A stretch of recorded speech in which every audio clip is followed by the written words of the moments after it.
Donc je suis particulièrement ravie d'animer cette table ronde.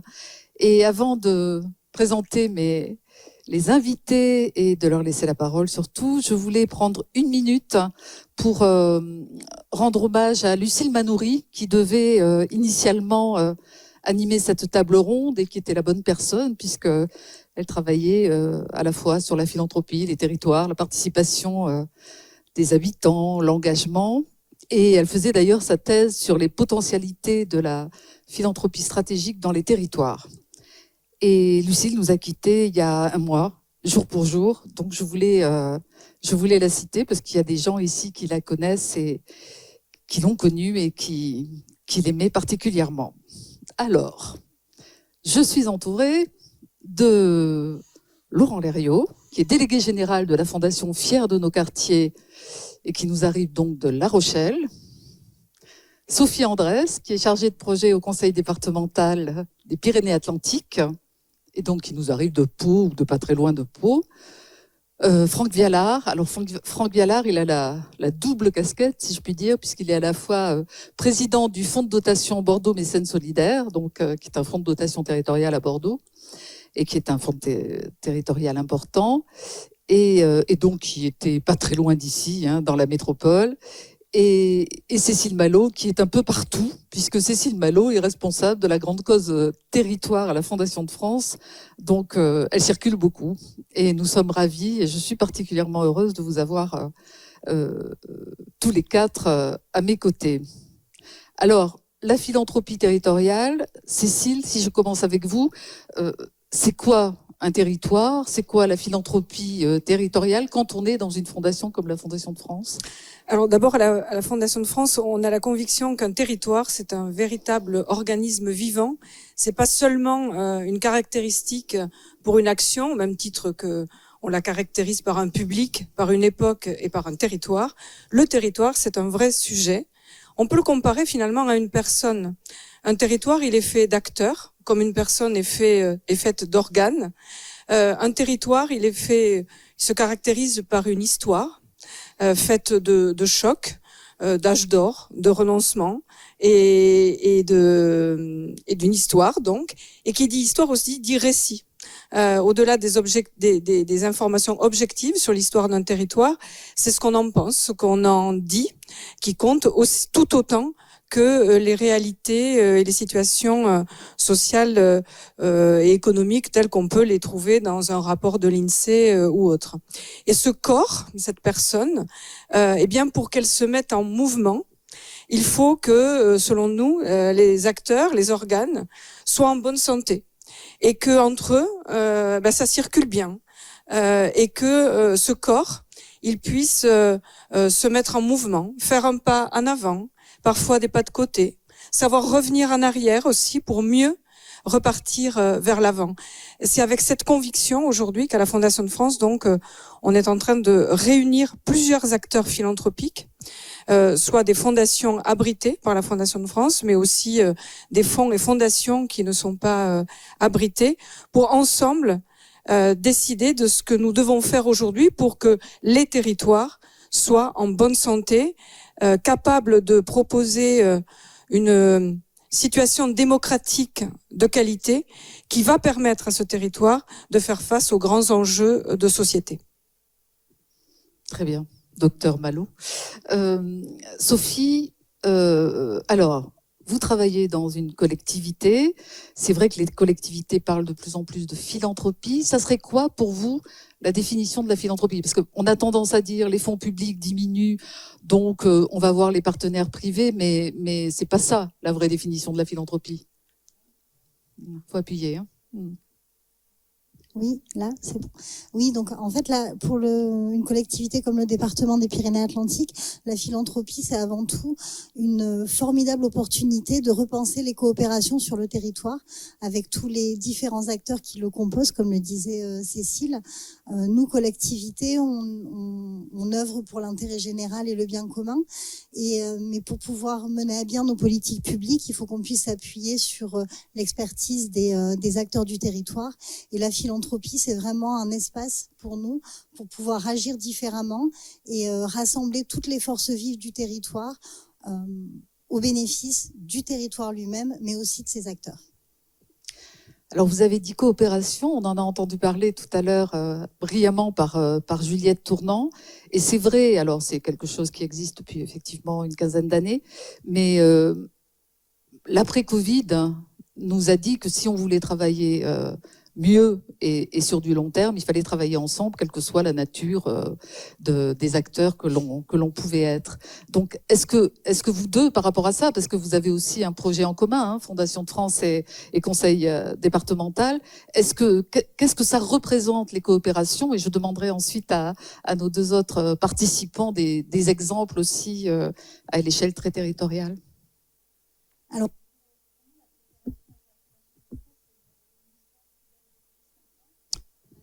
pose-le. Tu peux le poser sur ton menton. Voilà, mais il faut l'allumer. Il faut...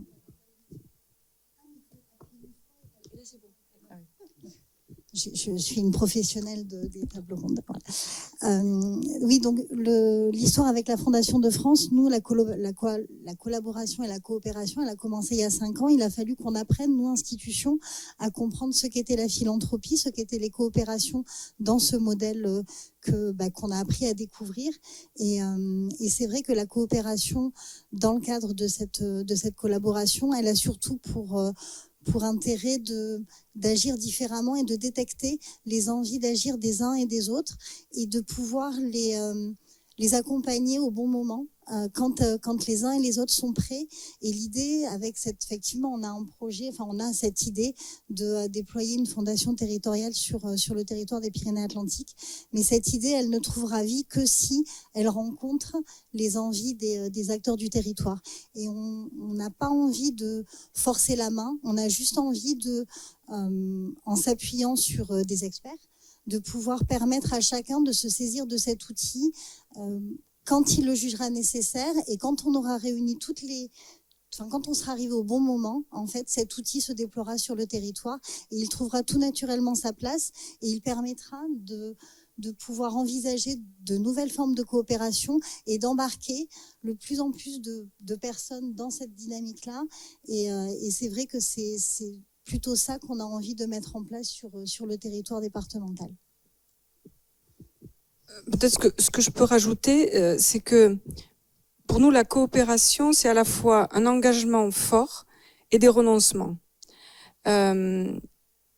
Quand plusieurs acteurs décident de coopérer, je crois que c'est très important de se mettre dans une posture non pas de conviction et d'embarquement d'autres acteurs sur un projet qu'on aurait conçu, et même s'il est le plus beau des projets, c'est vraiment de se donner les conditions, ce que Juliette Tournant a expliqué tout à l'heure, de partager réellement les intérêts personnels, individuels de chacun, et d'ensuite voir ce qui fait relation, ce qui fait point commun, ce qui pourrait faire interdépendance, et en gros de construire quelque chose qui serait au centre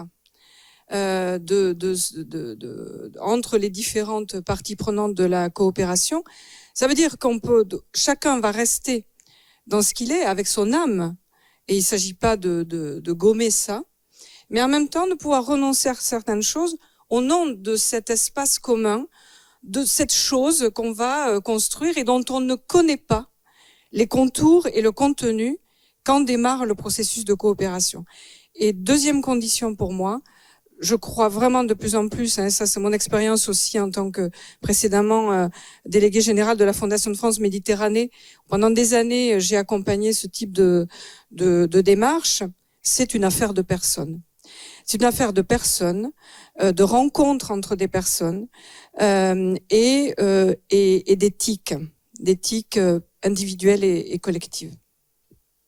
Oui, c'est ça. C'est-à-dire qu'on collabore à la verticale et on coopère à l'horizontale et c'est plus pour savoir ensemble et ce n'est pas qu'une question d'argent. La philanthropie, ce n'est pas qu'une question d'argent. Loin de là. Laurent, par rapport à la Fondation territoriale Fiers de nos quartiers, où Sophie nous disait qu'une collectivité ne fait pas partie du COMEX de la Fondation, mais peut impulser des choses. Vous, à La Rochelle, c'est aussi ce qui s'est passé à un moment donné, puisque c'est très bien, parce que ce soit Bordeaux Mécène Solidaire ou Fiers de nos quartiers, vous avez quand même plus de 10 ans, voire un peu plus même, d'existence, donc vous commencez à avoir une antériorité qui est assez intéressante par rapport à ce que ça produit, la philanthropie sur un territoire. Oui, donc ce qui est sûr, c'est que la philanthropie, il faut se préparer au temps long, en fait. C'est-à-dire qu'on a toujours l'impression que on a la meilleure idée et puis les gens vont adhérer tout de suite. Et finalement, c'est pas ce qui se passe. Mais on est vraiment dans ce qu'on a vu cet après-midi. C'est-à-dire que c'est la rencontre entre effectivement une aspérité et il faut qu'il y ait la réciprocité. D'une part, mais ensuite il faut qu'il y ait cet endroit commun où on se retrouve, où chacun va avoir ses intérêts. Et derrière, bien effectivement, c'est un jeu, entre guillemets, je laisse un peu de place, j'en prends un peu plus, et de négociation, qui fait que finalement, forcément, cette coopération qui s'installe, elle s'installe forcément dans le temps. Et elle a intérêt à s'installer dans le temps, parce que c'est une forme de terreau, et c'est là qu'on construit en fait l'identité, finalement. Voilà. Et donc les principes de coopération, elles sont là, et comme tu disais tout à l'heure, c'est-à-dire que en fait la fondation, on l'a créée en 2011, on a mis 10 ans pour vraiment savoir qui on était réellement. C'est-à-dire qu'au 10e anniversaire, on s'est dit mais qu'est-ce qu'on fait ensemble finalement? Parce qu'on a cheminé, il y a eu une belle idée au départ, il y a eu 3-4 entreprises qui ont été tout de suite emballées par l'idée, on a construit des choses. On a cheminé, mais on n'avait pas forcément formalisé réellement qui on était. On savait qu'on était une fondation abritée. Voilà. Et le principe, c'était de collecter pour redistribuer sur les quartiers prioritaires rochelais. Voilà. C'était ça l'idée. Mais qui on était réellement, et puis il y avait des acteurs qui venaient au fur et à mesure. Il y en a d'autres qui sortaient parce qu'ils n'y trouvaient pas leur compte. Et il y en a d'autres qui rentrent. À l'origine, vous étiez que sur un quartier. Et nous étions que sur un quartier. Et donc, au bout de 5 ans, on a eu un changement de municipalité à La Rochelle et il s'est trouvé qu'il y a eu la rencontre aussi avec les politiques, cette fois-ci, et qui ont vu dans cette initiative certainement une opportunité. Et là, il y a eu un jeu de négociation pour asseoir le fonctionnement de la fondation par le financement notamment d'une partie du poste du délégué. Voilà. Donc ça, c'était la négociation de départ pour pouvoir donner les moyens d'eux. Voilà. Et puis ensuite, 5 ans après, on s'est posé et on s'est dit, bon, alors maintenant, on fait vraiment quoi ensemble? Voilà. Et depuis, finalement, de cette négociation, je dirais, qui était assumée, finalement, eh bien, on a ressenti un vrai changement dans le développement de la fondation. Voilà. Donc, c'était cette forme d'identité. Il fallait qu'on trouve cet espace tout à l'heure que disait l'intervenante de tout à l'heure, trouver cet espace commun, en fait. Et on l'a formalisé. Oui, ça veut dire qu'une collectivité peut s'en financer, bien évidemment, hein, puisque ce sont des fonds privés, mais peut impulser. Et ce qui s'est passé au niveau de la mairie de La Rochelle, hein, je ne me trompe pas en disant ça, et qui fait que voilà, vous partez avec quelques entreprises au début. On est parti à 7 entreprises. Aujourd'hui, on est 25 entreprises partenaires. Voilà. Alors, Bordeaux Mécène Solidaire. Donc, Franck, on parlera aussi de votre positionnement en tant que chef d'entreprise, hein, vous êtes le seul ici. Mais donc, vous m'avez dit, je suis président de BMS depuis 3 ans. Oui, c'est ça. Et administrateur quasiment depuis l'origine. Oui, tout à fait. Donc, quel témoignage vous pouvez apporter? Notamment, est-ce que vous avez une idée de la place, par exemple, de la mairie de Bordeaux? Est-ce qu'elle a impulsé ça au départ? Oui, pareil, on se rejoint un petit peu. Il y a eu une impulsion de la mairie de Bordeaux sous Alain Juppé qui a voulu lancer une dynamique avec Véronique Fayet, hein, qui a longtemps été qui est toujours une figure du monde associatif. Donc, on a beaucoup travaillé là-dessus. Moi, j'ai eu une écoute assez particulière des gens qui étaient à Bordeaux Mécène Solidaire au début parce que je venais du monde économique. Et donc, on me demandait d'avoir un œil un peu plus économique sur des dossiers associatifs. Mais pourquoi on l'a fait? Pourquoi ils ont décidé de le faire avec moi, surtout? C'est qu'en fait, on voulait avoir une crédibilité. Parce que je pense qu'aujourd'hui, dans ce monde qui bouge, la crédibilité, et c'est aussi un des succès de BMS, et pourquoi on est présent 12 ans après, c'est que au-delà de collecter, on apporte du crédit à la collecte et on réalise des projets que l'on peut voir, qu'on peut demander à nos mécènes d'aller voir. Et donc, cette crédibilité, ils ont eu besoin de moi à un moment donné, et j'ai eu besoin beaucoup d'eux aussi, parce que ça m'a permis de regarder comment était gérée une association, comment était pilotée la gouvernance, quels étaient les projets à mener, quelle innovation sociale on allait apporter. Parce qu'en fait, c'est les premiers enjeux d'une association qui se lance, c'est comment on peut l'accompagner sur un temps court, parce que, soyons pas dupes, on n'est pas dans des politiques, voilà, il y a de la collecte chaque année à remettre en jeu, mais voilà, enclencher quelque chose avec le tissu associatif, être un gage de confiance, à la fois pour eux et à la fois pour les mécènes que j'embarque demain pour avoir un crédit sur du résultat. C'est peut-être ma casquette de chef d'entreprise qui parle comme ça. Et alors, quand un chef d'entreprise rencontre le monde associatif et commence à lire les dossiers, parfois il y a effectivement un petit apprentissage qui est nécessaire, Oui. parce que c'est même si c'est des mondes qui sont beaucoup moins dans la caricature qu'avant, c'est quand même un autre monde par rapport à ce que vous vivez au sein d'une ETI, en dirigeant une ETI. C'est un autre monde, ça oblige à ralentir. Ouais. Quand on est dans le monde de l'entreprise, on travaille sur l'exercice social, on a des enjeux RH, financiers bien évidemment, et commerciaux, des enjeux commerciaux. Le monde associatif, ça permet de ralentir, de voir aussi que, en tout cas moi personnellement, je suis privilégié. J'ai un boulot qui me plaît, je suis dans une société où je suis aligné, on parlait d'alignement juste avant, mais avec les valeurs. Une des valeurs de Cap Angelec, c'est l'engagement. Et je pense qu'en étant engagé chez BMS, j'apporte aussi à tous mes collaborateurs, non pas un mot, non pas un terme, mais vraiment une réalité. Et je pense que cet alignement me donne aussi une colonne vertébrale dans la direction que je peux avoir de la société.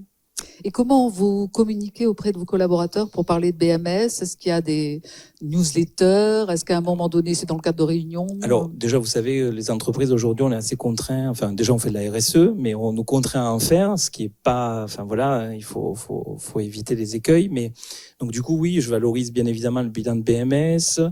Je fais attention parce que je suis un peu en conflit d'intérêts, hein, mine de rien. Je suis président de la fondation, enfin, du fonds de dotation, mais j'ai aussi des collaborateurs en Espagne, en Grèce, en Italie, à Paris. Donc, je dois travailler aussi sur le spectre national parce qu'on parlait de territoire, mais on convainc les gens quand on est au plus près de leur chez eux. Hein. C'est-à-dire que les Parisiens sont beaucoup plus distancés dans ces approches de philanthropie quand elles sont loin de leur territoire. Donc, il y a ce travail aussi national, mais les gens savent qu'en tout cas, j'ai la couleur de la philanthropie au sein de Cap Angelec et ça apporte aussi un crédit à mes propos. Ça, c'est vrai que... voilà. Et Cap Angelec a reçu un trophée RSE l'an dernier, c'est ça? Ouais, je suis très axé valeurs humaines parce que Cap Angelec est une société d'ingénierie, donc je n'ai que des hommes. Donc on a gagné l'an dernier le trophée Mieux vivre en entreprise. Donc ça, c'est voilà, c'est quand même super. Et face à des bigs, encore plus big que Cap Angelec. Et cette année, combien d'hommes vous avez alors? De collaborateurs? Oui. J'ai 550, 600 cerveaux. Voilà. Pas une seule femme? Ah si, mais bon. homme avec un grand H. Ah d'accord, Voilà. parce qu'on était un peu inquiets. Ah, on a d'accord. 20% de femmes et sur un secteur comme l'ingénierie, les travaux, c'est voilà. Et on pousse avec d'ailleurs des actions comme Elle Bouge, qui est une association qui permet l'intégration des femmes dans les métiers du BTP. Voilà, nous voilà rassurés. Pas de souci. Laurent, quand on s'est parlé pour préparer ce temps, vous m'avez dit le plus important aujourd'hui, c'est l'ancrage et la responsabilité territoriale des entreprises. Alors, la RTE, c'est un sujet dont on parle beaucoup à Bordeaux, puisque c'est porté par des chercheurs de Sciences Po. Et c'est un sujet qui anime les entreprises et tout le secteur de l'ESS, où on peut se rejoindre tout à fait. Donc... Oui. En fait, aujourd'hui, c'est ce qui nous anime, en fait. Nous anime au départ, on était plutôt, nous, dans la promotion de cette RTE. Et aujourd'hui, on vient nous chercher, en fait. C'est-à-dire que, comme on disait tout à l'heure, en fait, la fondation devient un terrain un terrain d'engagement et apporte aussi ce crédit, en fait, parce que ce qui se passe, c'est qu'il y a beaucoup d'entreprises qui cherchent des terrains d'engagement. Mais c'est compliqué parce que, en fait, soit on est animé par un secteur particulier ou un public particulier, ou bien c'est l'inverse, on vient nous solliciter, c'est-à-dire que les entreprises sont sollicitées par des demandes soit associatives et tout ça. Et donc c'est compliqué de faire un choix. Et donc le fait d'avoir ce terrain, qui est la fondation, ancrée depuis maintenant plus d'une quinzaine d'années, amène du sérieux dans la prise de décision. D'autant que, on parlait de gouvernance tout à l'heure, il y a une vraie gouvernance aussi qui est plutôt bienveillante parce que cette gouvernance, elle se réunit tous les mois. C'est pour ça que j'étais pas là hier soir, on avait un comité exécutif. Et on reçoit tous les porteurs de projets. C'est-à-dire que quand on parlait tout à l'heure du monde associatif, le fait la thématique c'est autour de la bienveillance, ça a été un préalable à la création. C'est-à-dire que les entrepreneurs qui sont à l'initiative de la fondation ont tout de suite voulu être avec cet ancrage en fait en lien direct avec le public et donc ont mis un point d'honneur à ce qu'on ait un comité exécutif tous les mois pour recevoir tous les porteurs de projets. Et donc ce comité est mixte avec des entrepreneurs qui ont signé une convention de fondation, donc ont le statut de fondateur. Un autre collège qui est plutôt également des entrepreneurs, mais qui sont venus rejoindre l'aventure, donc ils ont ce statut de donateur.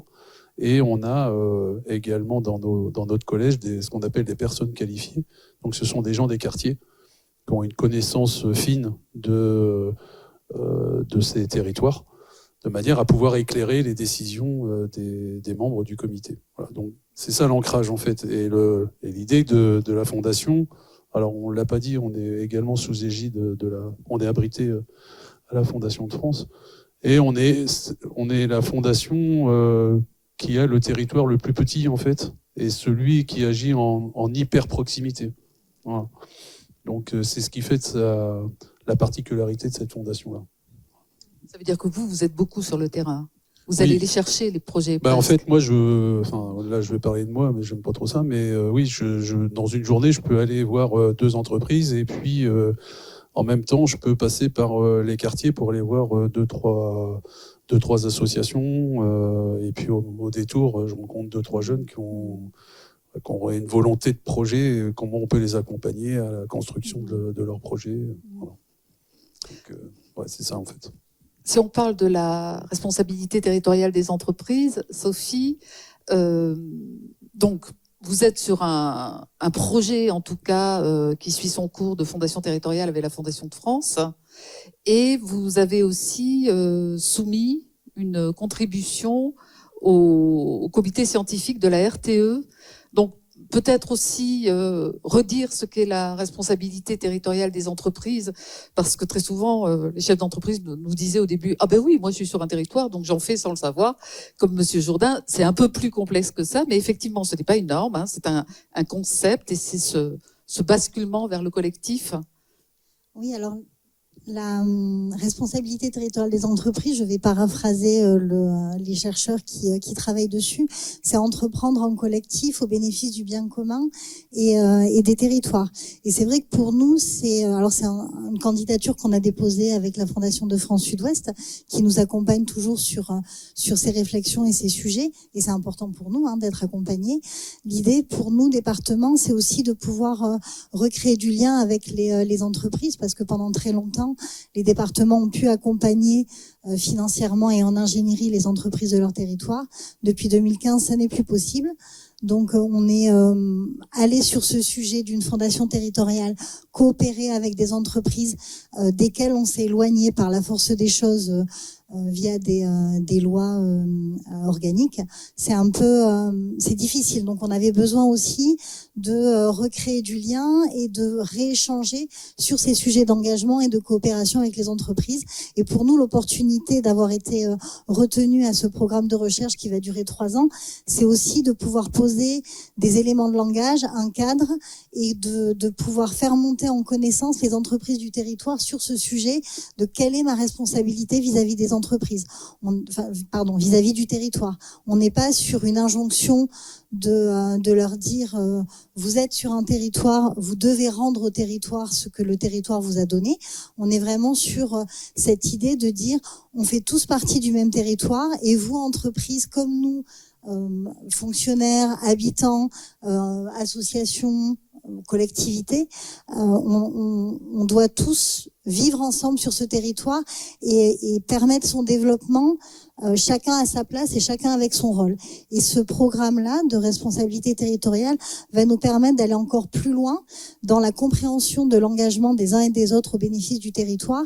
Et pour nous, c'est une vraie chance de pouvoir continuer à alimenter ce terreau et comme je le disais tout à l'heure, de pouvoir poser les bases de la coopération sur ce sujet-là. Et c'est important que les entreprises fassent la différence entre la RSE, qui est une obligation réglementaire individuelle au nom de l'entreprise, et la RTE, qui est vraiment basée sur le collectif et qu'est-ce que tous ensemble on fait pour aller plus loin dans cette idée d'intérêt général, de bien commun et de vitalité de nos territoires. Donc quand je vous écoute, on est très loin de l'idée basique de la philanthropie qui serait qu'un particulier ou une entreprise fasse un don.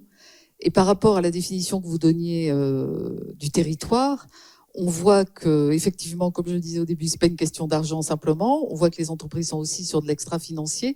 Comment, à votre niveau et votre vision nationale des territoires, quelle est, vous, la vision que vous avez de la philanthropie territoriale, Cécile ? Dans tout ce qui est dit, là, on voit bien que y a 2 enjeux. C'est à travers ces histoires de coopération, acteurs privés, acteurs publics, c'est d'être tous ensemble réunis pour engager des transformations profondes sur les territoires, qui ne seraient pas simplement de trouver des solutions. Il s'agit là de transformer de manière durable et profonde les relations entre acteurs, les postures et une idée de solidarité nouvelle qui permet aussi des transformations profondes, mais aussi d'être agile et de pouvoir réagir par rapport à des difficultés qui viendraient là. L'évolution du climat, aujourd'hui on voit bien à quel point nos territoires sont de plus en plus vulnérables. Par rapport à la transition écologique, par rapport à la transition démocratique. Et donc, c'est créer les conditions, en effet, de pouvoir être agile par rapport à des chocs qui viendraient là. Je le souhaite pas, mais ils peuvent venir. Et également, engager des transformations profondes. Il s'agit de ça. Et la philanthropie, ce n'est plus seulement aller collecter des fonds auprès d'entreprises et de particuliers, on le voit bien là. C'est une philanthropie, me semble-t-il, basée sur la confiance. On nous le dit à la Fondation de France. On peut, en effet, en tant qu'acteur indépendant, privé, se donner ce rôle pendant une durée déterminée, d'aller sur un territoire et d'accélérer les envies d'agir et les envies de se connecter entre acteurs. On a cette possibilité, il faut qu'on puisse la saisir et donc apporter au-delà du soutien financier, parce qu'on reste quand même des bailleurs de fonds, on va pas se cacher, c'est apporter tout cet extra financier qui est un connecteur, un catalyseur, un accélérateur de relations et de coopération, quelqu'un qui met en réseau, qui rassure. Moi, je passe beaucoup de temps avec les porteurs de projets dans l'écoute et dans une sorte de tout simplement un soutien moral. Aujourd'hui, il faut pas sous-estimer la souffrance, l'épuisement, l'isolement des dirigeants associatifs, de certains chefs d'entreprise, de certains élus, de fonctionnaires territoriaux, des fonctionnaires au service de l'État. Pendant la crise Covid, on l'a beaucoup vu à la Fondation de France. Moi, ce que j'ai vu, c'est beaucoup de gens en souffrance qui étaient devant un problème qu'ils ne savaient plus attraper et qui, malgré tout, avaient en eux une colère mais extrêmement positive et une envie et des capacités, des savoirs et des compétences à mettre en œuvre dans un collectif. Bon, il est temps d'accompagner ces choses-là, de les entendre et encore une fois, si tant est qu'on partage des valeurs en tant que personne, moi je crois beaucoup à ça. Je crois qu'on peut aller très très loin et plus vite qu'on ne le croit. Comment vous réagissez à ça, Franck, avec votre double casquette à la fois de responsable d'un fonds de dotation, et c'est pas une petite responsabilité, et de chef d'entreprise. Vous me disiez que vous vous définissiez comme un dirigeant philanthrope. Oui, d'ailleurs, les mots dirigeant et philanthrope, on n'a pas trop l'habitude de les entendre côte à côte, mais moi je le défends, et quand il y a cette table ronde qui s'est présentée, je l'ai défendu auprès de ma direction et aussi auprès de mes collaborateurs. Je crois qu'aujourd'hui, en fait, il y a une envie de changement. L'entreprise et la recherche de prospects pour BMS, c'est pas forcément uniquement du monétaire, c'est peut-être même un engagement dans la durée, un accompagnement. Je crois que les énergies, elles se mutualisent. L'énergie du monde d'entreprise pour changer la société, pour apporter des solutions sur le territoire, mais aussi ce tissu associatif qui a envie d'être regardé différemment par le monde économique. Créer des passerelles, parler le même langage, c'est parfois très compliqué, revenir sur Terre, rester sur un équilibre stable pour pouvoir avoir un échange direct et avoir un don, parce qu'on parle de don quand même, qui apporte quelque chose à la société. Et je crois que aujourd'hui on convainc nos prospects à BMS parce qu'on leur raconte l'histoire qu'ils veulent entendre, mais qui est surtout une réalité sur le terrain. Et je crois qu'aujourd'hui, en effet, c'est très compliqué pour les chefs d'entreprise qui sont très très sollicités sur la partie collecte de fonds, de aussi avoir des acteurs comme chacun d'entre nous pour apporter une garantie du don aussi qui va être fourni. Et il y a quand même aussi eu des médias, enfin des sujets, on parle d'éthique, on parle de plein de choses. Voilà, on est des acteurs, je pense, qui crédibilisent aussi l'acte de philanthropie. Justement, sur ce sujet, Laurent, l'impact du don pour les chefs d'entreprise donateurs ou qui sont au COMEX, comment ça se passe à Fier de nos quartiers? Ça se passe bien. Non, mais, en fait, on parle d'engagement. Par exemple, dans l'idée de crédibilité, une fondation, ça reste une association finalement. Donc, il faut aussi apporter du crédit. Et on a travaillé il y a 3 ans maintenant notre mesure d'impact en fait. Et on se demandait, parce que on nous le demandait pas forcément, mais dans la continuité de notre travail à 10 ans, sur notre identité, l'idée c'était de savoir est-ce que réellement on est impactant sur notre territoire. Et donc, vu qu'on peut pas tout mesurer, parce que sinon c'est trop chronophage et on serait sur plein de sujets et ça serait pas forcément très très utile. En fait, on a axé notre impact social sur l'engagement, sur la notion d'engagement. C'est-à-dire que en quoi la fondation contribue en fait au développement de l'engagement des habitants dans leur quartier. Donc ça se mesure par la prise d'initiative. Et puis de la même manière, vu que dans l'écosystème il y a les entreprises, on pose exactement la même question sur le fait que en quoi le fait d'adhérer à la fondation contribue à l'engagement des collaborateurs dans la vie de la cité, en fait. Et à travers, notamment, les activités de la fondation. Voilà. J'en profite, il y a les dirigeants de Léa Nature qui sont là, qui sont membres de la fondation. Par exemple, l'année dernière, il y a des collaborateurs, je crois une 50aine de collaborateurs, qui ont contribué à organiser une collecte interne pour un projet spécifique dans un des quartiers. Et ils sont passés par la fondation pour venir en fait en complément d'un don qu'on a fait pour venir bonifier en fait l'activité. Voilà. Et en fait, je pense que ça. Alors il y a un terrain, il y a un terreau effectivement dans cette entreprise, mais malgré tout, le fait que l'entreprise soit aussi membre du comité, ce qui change aussi, c'est que depuis quelque temps, au départ, on avait plutôt les dirigeants. Aujourd'hui, on a plutôt les RH qui sont membres du comité. Donc, on a une vraie mutation en fait des personnes qui participent au comité. Donc, ça dénote bien cette notion d'engagement et comment on peut la faire dépasser. Oui, puis ça rejoint ce qu'on disait tout à l'heure sur l'extra-financier. Les chefs d'entreprise, on peut aussi les solliciter L'utilité qu'on peut avoir. sur autre chose, bien évidemment.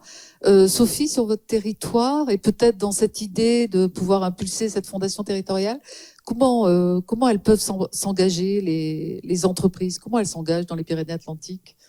Alors, les entreprises s'engagent beaucoup à titre individuel, mais aussi à titre collectif. Aujourd'hui, on a la preuve d'un engagement d'un chef d'entreprise, puisque Benvivo et la volonté d'un chef d'entreprise sous le Tain, un petit territoire du Pays Basque. Donc, on voit aussi que l'engagement dépasse aussi des frontières administratives ou géographiques. Et c'est vrai dans les Pyrénées-Atlantiques, on a beaucoup de réseaux. On a beaucoup de chefs d'entreprise qui sont solidaires les uns des autres, à la fois via leur identité culturelle, mais aussi au bénéfice du territoire dans son intégralité. Et du coup, c'est là-dessus qu'on veut travailler, parce que les Pyrénées-Atlantiques est un département double avec 2 grosses identités. L'enjeu de cette fondation territoriale, c'est d'être présent sur des problématiques communes à l'échelle d'un territoire. Et nous, on croit beaucoup dans les valeurs des chefs d'entreprise des Pyrénées-Atlantiques et dans leur envie de dynamiser le département. Et c'est vrai qu'on voit poindre beaucoup d'initiatives des chefs d'entreprise qui créent une fondation actionnaire pour être sûr que la société ne va pas être délocalisée et va rester sur le territoire. D'autres qui se réunissent pour acheter un immeuble, pour permettre à leurs salariés en difficulté de pouvoir passer le pas d'une difficulté potentielle et de pouvoir continuer à vivre décemment dans un logement. On en voit d'autres qui réfléchissent aussi à des créations de fondations ou même qui échangent avec nous pour savoir comment être au plus près des besoins des territoires. Et c'est vraiment là où la collaboration publique-privée est importante, parce qu'en tant que alors, l'avantage d'être un département, c'est qu'on est très maillé sur le territoire et donc on a une bonne connaissance des besoins du territoire. Et tout l'intérêt aussi pour permettre cet engagement, c'est de pouvoir montrer la réalité du terrain aux chefs d'entreprise.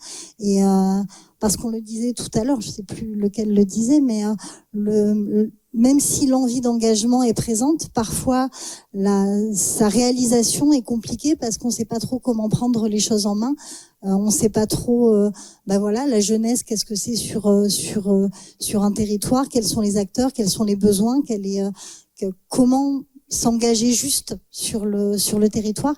Et c'est là où en fait les différentes envies d'engagement se rejoignent, entre celles des acteurs publics qui ont pour mission de cette solidarité territoriale et sociale, et puis ces chefs d'entreprise qui prennent leurs responsabilités vis-à-vis des besoins du territoire aussi. Ce que vous me disiez, Cécile, c'est que l'esprit d'entreprise, c'est ça, l'esprit d'entreprise peut être un outil pour le développement des territoires. Oui, Franck, tu disais tout à l'heure ce que peut apporter un projet philanthropique à un chef d'entreprise. On voit aussi de l'autre côté à quel point l'esprit d'entreprise, l'esprit d'entreprendre, peut être très intéressant pour une association, pour une structure à but non lucratif, si tant est que ce soit justement que cet esprit d'entreprise soit réellement un esprit d'entreprise ouvert, inclusif, ouvert à tous, et pas écrasant et féroce. Et là, je trouve qu'il y a quelque chose de très intéressant, parce que c'est une entreprise, elle a un esprit de conquête, quoi. Enfin, je veux dire, elle est animée par ça, par un challenge, par l'envie d'avoir des résultats, de s'accomplir. Et ça, je trouve que quand il y a une belle rencontre entre cet esprit-là et le bien commun, enfin l'intérêt général que porte une structure à but non lucratif, c'est très intéressant. Si tant est, encore une fois, que les conditions de la rencontre entre les deux soient saines, qu'il y ait un cadre qui soit intéressant. Alors, une fondation territoriale peut être intéressante. Moi, j'insiste quand même sur le fait que fondation, ce sont des outils. C'est pas une finalité, et j'insiste souvent sur le fait que ne pas mettre la charrue avant les bœufs, et ces outils ne doivent arriver qu'après qu'il y ait eu échange, mise en évidence d'envie d'agir, de points de rencontre et de convergence, etc. Et autre chose aussi, c'est le territoire qui choisit une fondation, c'est pas une fondation qui choisit son territoire. Très bien, il nous reste 5 minutes pour des questions. Je voulais juste m'assurer avant auprès de nos participants, est-ce que vous avez encore des choses à dire et je voudrais pas vous frustrer dans les dernières minutes. Et est-ce qu'on peut prendre les questions directement s'il y en a? Ça serait bien, ça nous ferait plaisir.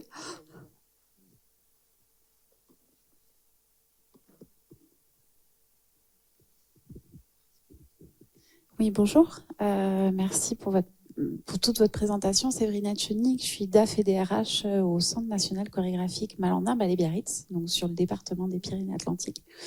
Je voulais vous remercier pour vos interventions parce que on bénéficie de partenariats à la Fondation de France.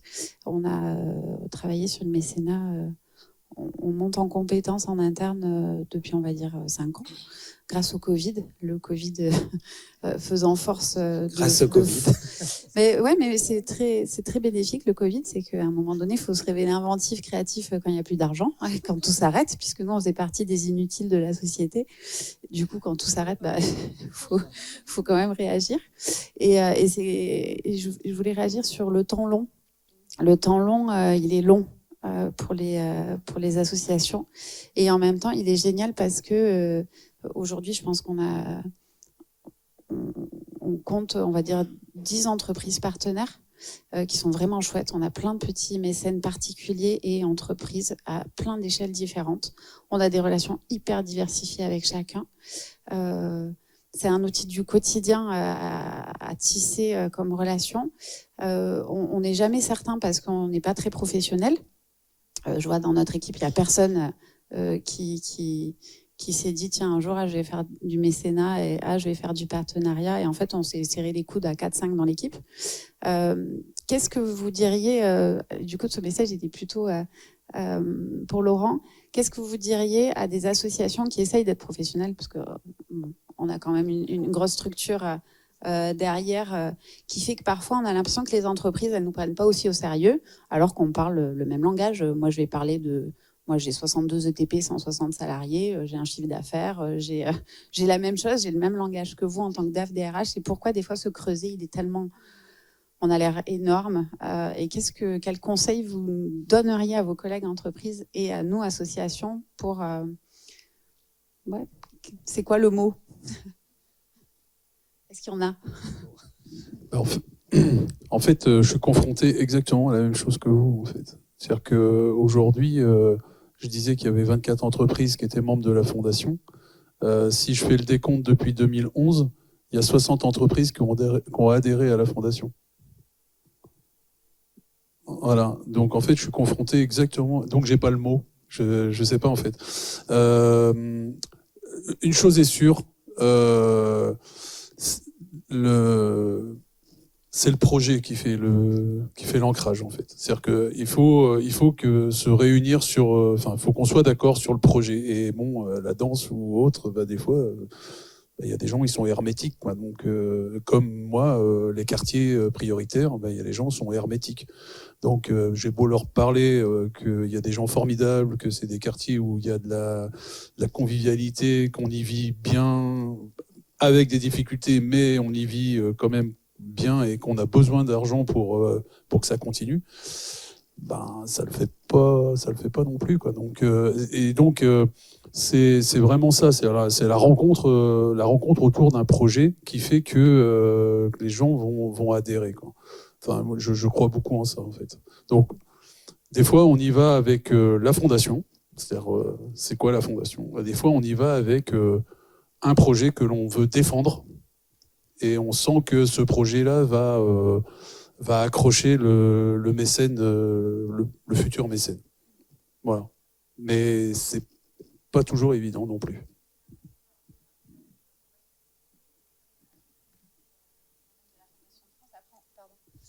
En effet, on va sur des projets et des axes. Nous, on a 3 axes qui sont en effet de notre territoire, parce que notre Bali est très engagé sur le territoire. On a aussi la jeunesse et on a l'écologie du vivant, puisqu'on a beaucoup de thématiques écologiques. Et c'est vrai qu'on a la chance de partir sur les projets et d'avoir créé des outils derrière. C'est-à-dire qu'au début, on avait, nous, juste association loi 1901, intérêt général. Après, on avait créé un fonds de dotation et il s'avère que on a un de nos mécènes qui voulait déposer des fonds en IFI et du coup, on a transformé le fonds de dotation en fondation. Et du coup, ouais, dans le chemin, ça rejoint ce que vous disiez, c'est-à-dire qu'il y a d'abord les projets et puis après, il y a des outils qui permettent d'eux. Mais on découvre au fur et à mesure.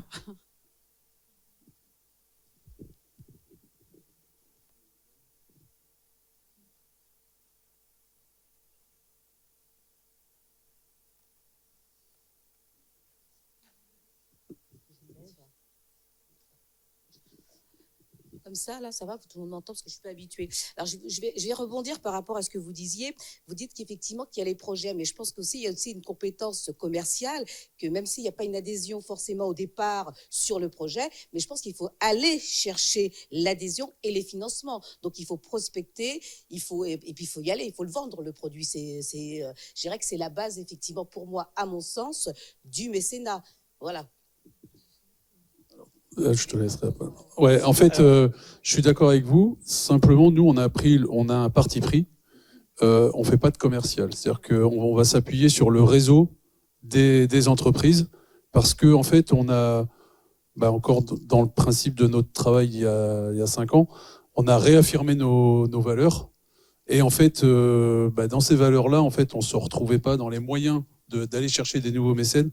On se retrouvait pas dans la méthode d'aller de manière agressive, entre guillemets, d'aller faire du commerce et d'aller vendre la fondation. Donc on préfère s'appuyer en fait sur le réseau des adhérents, des mécènes déjà adhérents, de manière à ce que, un peu sur le principe de amène un ami ou fait rentrer un ami, et de manière à ce qu'on est à peu près sûr que les valeurs soient partagées.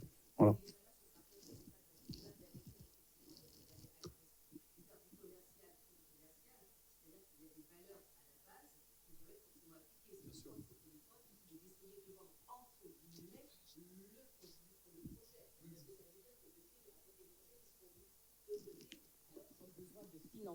Je suis d'accord. Franck ? Alors qu'ils ont besoin de financement. Je dirais qu'il y a une valeur effectivement au sein de la structure, puisque du mécénat, c'est pas du commercial, c'est pas d'aller frapper aux portes et d'aller chercher de vendre un produit, c'est de vendre effectivement un projet caritatif, un projet qui vous tient à cœur et qui permet effectivement à des gamins peut-être de Villeneuve-les-Salines de se retrouver et de voir aboutir leur projet. Je suis tout à fait d'accord avec vous, mais après il y a aussi la question. Alors il y a là aussi la question du temps. Voilà, c'est-à-dire que il y a aussi ça. Franck ? Je ne sais pas s'il y a déjà, il y a des porteurs de projets et tout le monde a besoin d'argent et on ne peut pas aider tout le monde, même si on a une fondation et qu'on a des mécènes autour. Donc, dans tous les cas, il va falloir faire des choix. Qu'est-ce qui fait qu'on va vers un projet, qu'on va pas vers un autre? C'était votre question. Je peux pas l'expliquer, comme je peux pas expliquer pourquoi une société marche bien et pourquoi une société ne marche pas bien. On est au bon moment, au bon endroit avec le discours et on est aligné. Ça, c'est basique, on va pas, voilà. Par contre, ce qui marche dans la philanthropie, on va pas se mentir, c'est qu'on est quand même sur une corde très sensible. Et quand on fait résonner cette corde de sensibilité, et donc on parle pas de 60 TP comme vous avez abordé, parce que ça j'en parle dans mon monde professionnel, mais pas sur le monde de la philanthropie. Quand on est sur la corde sensible, qu'on voit une conviction, qu'on voit un projet derrière, qu'on voit un engagement et pas simplement une personne qui parle de son projet, mais une équipe derrière, quand on est un comité de sélection sur le logement, les vulnérabilités et l'emploi, il y a étonnamment une unanimité qui se dégage sur ces projets dans lesquels il y a vraiment une transparence et un franc-parler. Et c'est peut-être cette sensibilité que des fois on veut gommer, et même dans le monde de l'entreprise on veut la gommer, qui fait en fait qu'un projet sort du lot par rapport à d'autres. Bon, et tous les projets sont intéressants. Et ça, voilà. Et c'est pas parce que on en choisit un et pas un autre. Et je crois que nous, on travaille beaucoup à accompagner aussi les projets qui ne sont pas accompagnés financièrement, parce qu'il y a du travail derrière et ils continuent à travailler même s'ils n'ont pas les fonds qu'ils demandent. Ce que je peux rajouter, c'est que l'image qui consisterait à penser que d'un côté, il y a un acteur qui a un super projet et qui va chercher un don qui serait uniquement porté par l'envie de donner, Ça n'existe pas. Il y a des sociologues qui ont théorisé là-dessus, le don et le contre-don.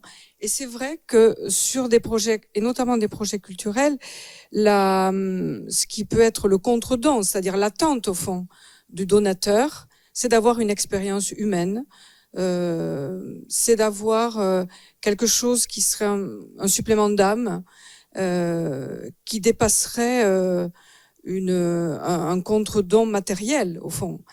Ça, pour le cerner, il faut discuter. Et puis il y a des moments, il n'y a pas d'attente, quoi. La demande, elle y est pas. Et ben, alors c'est dur, hein. Moi, j'ai fait du fundraising. C'est dur de renoncer à. Enfin, vous le vivez, c'est votre quotidien. Je l'entends parfaitement. C'est compliqué, mais à un moment donné, faire le constat qu'il n'y a pas de demande, qu'il n'y a pas une attente de contre-don que l'on pourrait donner. Il faut s'arrêter, quoi. Je le relis souvent, un texte qui est magnifique, dans La solitude des champs de coton de Coltès, qui est un dialogue, donc c'est du théâtre, qui est un dialogue entre un dealer et son client. Relisez Coltès et peut-être que là vous y trouverez une recette pour chercher des dons. Je vois que le temps court. Est-ce qu'on peut prendre une dernière question s'il y en a une dernière? On peut? Je regarde l'organisatrice. Non. Vous voulez pas? C'est fini, mais on peut échanger. Bon, on peut échanger autrement puisque nous restons là jusqu'au bout. Merci beaucoup. Merci Béatrice. Merci à vous Merci à vous. pour ce témoignage.